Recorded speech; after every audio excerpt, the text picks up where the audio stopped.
I learned how to sail in Gales Point. In Gales Point, Belize. That was where I learned how to sail. And so it's funny. So I was hanging out with the fishermen there, and they born sailing, and so I kind of hired one of the guys to give me some lessons, let me go out with him and give me a few lessons, and he got so drunk that I was just like, yeah, let's do this another day. It started off fun.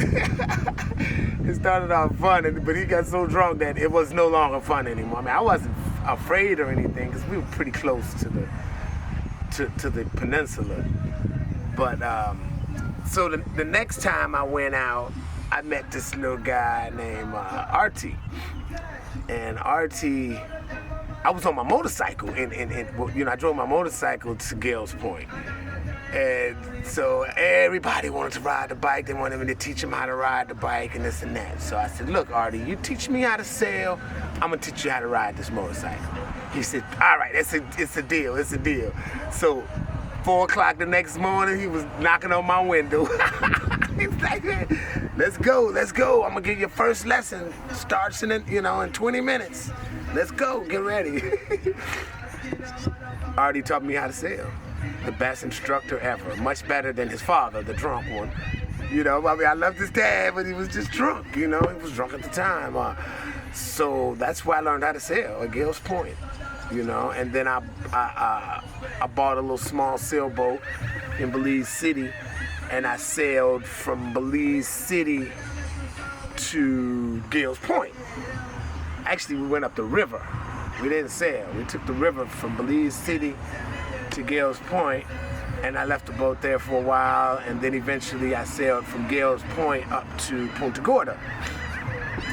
At the time, that was my furthest I'd ever sailed before, and that was a very, very interesting trip too. Oh my God. So I hired this guy, King Blues, who lived in Punta Gorda, and I hired him to sail the boat back with me from Gales Point to Punta Gorda. So we get in the car. Once again, he's out. He likes his liquor. He's a rummy. So we get to Gales Point. Of course, he's got to get his bottle for the journey. So anyway, I try to keep it, not too much. Don't get too much. Just try and keep it kind of tame on this trip. So we make it to Placencia. And the whole way there, I literally could not get a word out of this guy, King Blues. He would not say anything. No matter what I was talking, trying to talk, and most of the time I'm all down with the silence, but couldn't get a word out of this dude, right? So by the time we pull up into Placencia, dropped anchor. I don't think there was anywhere for me to pull right up, so I dropped anchor right close to the landing, and he jumps in the water, right? I'll be back. And I was like, look, bro, we're not gonna stay here all night because we're almost to Punta Gorda. Let's get to PG. Yeah, man. He jumps in the water, swims ashore. So anyway, eventually I get the boat all together. So I said, let me go get me some cold to drink, and I jump in the water, swim ashore. So, a few 5 hours, 6 hours go by, no sign of King Blues. I'm like, man, where the hell is King Blues? So anyway, I go over to the bar. First place to check. I go over to the little bar. It probably was called somebody's cool spot. Everything in Belize is the cool spot. Everybody's place is called the cool spot. So I go to the bar and I say, oh yeah, we saw King Blues. He's over at so-and-so's house. And I said, yeah, they live right up the road over there. So I go to so-and-so's house. King Blues is drunk as a skunk. His boy told me that Soon as he got on into his house, he drank a pint of vodka straight down completely. Just turned it up. So he's been drunk for 3-4 hours already, you know? We ain't been there but 4.5 hours.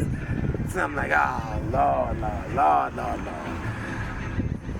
So anyway, I think we decide to go ahead and leave. I let him come down a little bit, you know, at least a few more hours go by, drink some coffee, you know. He says, let's go. We get in the boat.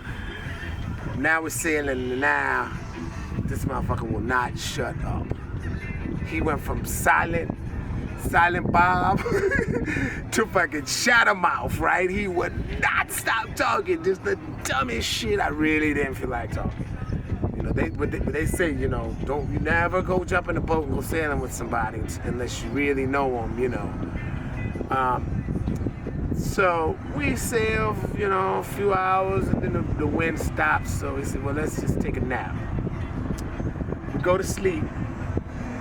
King Blues starts talking in his sleep, you know, like some nightmares, basically. King Blues, I think, was in the military. I think he might even been a police officer in Belize, you know, way back in the day. Back in the day when, you know, they did whatever they wanted to do. They killed people if they wanted to. You know, the cops and the military there, they didn't follow the rules. So he starts with the craziness while we're sleeping. You know, and I had a machete on the boat, and I had a fillet knife, all right? So I said, man, this dude's going off up in here. You know, he might have some kind of flashback, you know. So he slept over here, I slept over here. I had my machete right here and my Swiss Army knife opened and ready. You know, like, this motherfucker gets crazy, he's gonna lose a limb up in here, you know. So we made it to Fiji eventually, you know, and me and him were friends ever since. I gave him a engine, a nice little outboard engine. I gave him a Johnson Evinrude engine. It was a 9.9 or something like that. I heard he used that. That engine's probably still around. And put to God, I would not be surprised if somebody's still using that engine. And this was 20-something years ago. Yeah, I named the little possum Purnell. Purnell the possum. I released him over there under the bridge. Yep, great. You gonna put the lock pliers on the rod? Yeah, I'm gonna put the rod. Actually, yes.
Down in the trenches.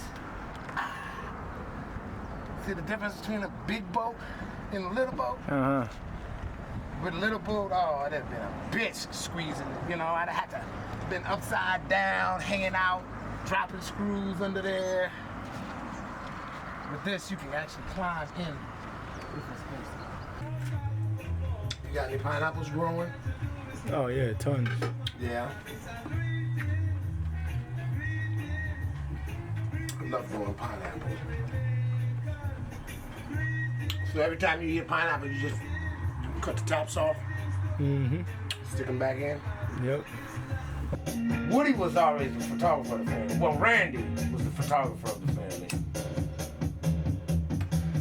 Randy took a photo one time, bro.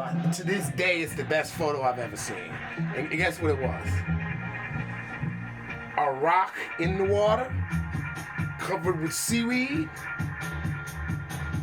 and it looked like an island from a plane. Like, you really could not tell the difference. I really literally thought it was an island from an airplane. You know, just green, surrounded by water. Beautiful, beautiful thing.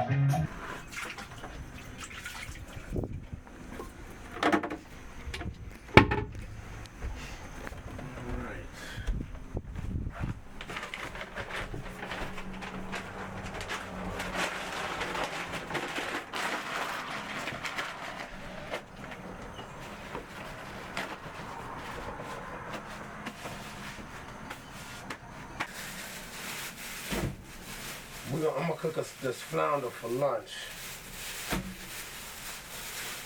What I'm gonna do is we're just gonna gut him and fry the whole flounder. Yes, sir. Boy, them some ugly bastards, huh? They sit on the bottom, and then as soon as something swims by, they grab it. It's gonna be good. It's gonna be good. Yep, they say it's 750 miles from the Port of Orleans to Cozumel Island. So yeah, 750 miles to Cozumel. They say with good wind, it's like 4 days with good, perfect wind. I'm gonna wait until after hurricane season. I'm gonna want to leave, I guess maybe November. I'm thinking November. November is the leave, set sail November.